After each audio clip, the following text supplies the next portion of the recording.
l'année 2022 ne commence pas de la meilleure des manières pour une journaliste de France Info.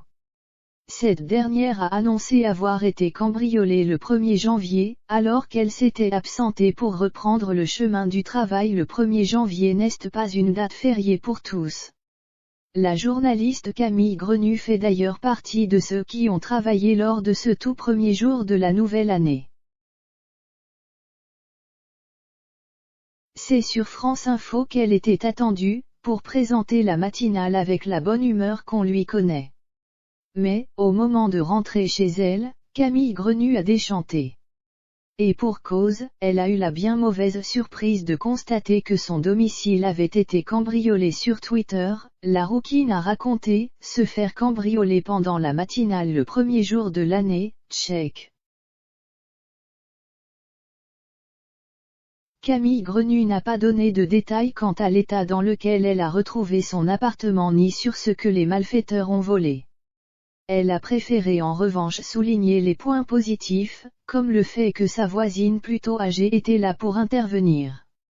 Merci à toi Thérèse, ma petite voisine adorée de plus de 80 balais, qui est allée sauver mon chien au nez et à la barbe des voleurs.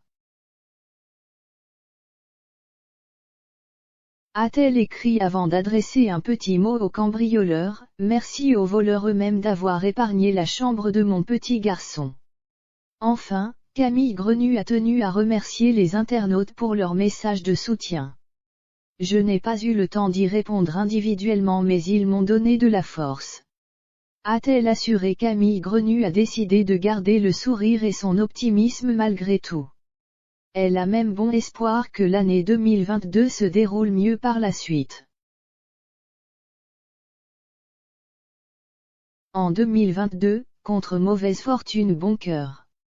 Fut que les cambrioleurs qui ont saccagé notre maison pendant la matinale un 1er janvier, fut que la poisse, la vie est belle et tout va bien.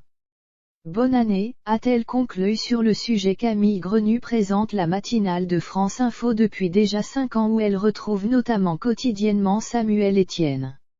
Auparavant, elle a notamment été journaliste économique pour France Télévisions pendant plus de 4 ans.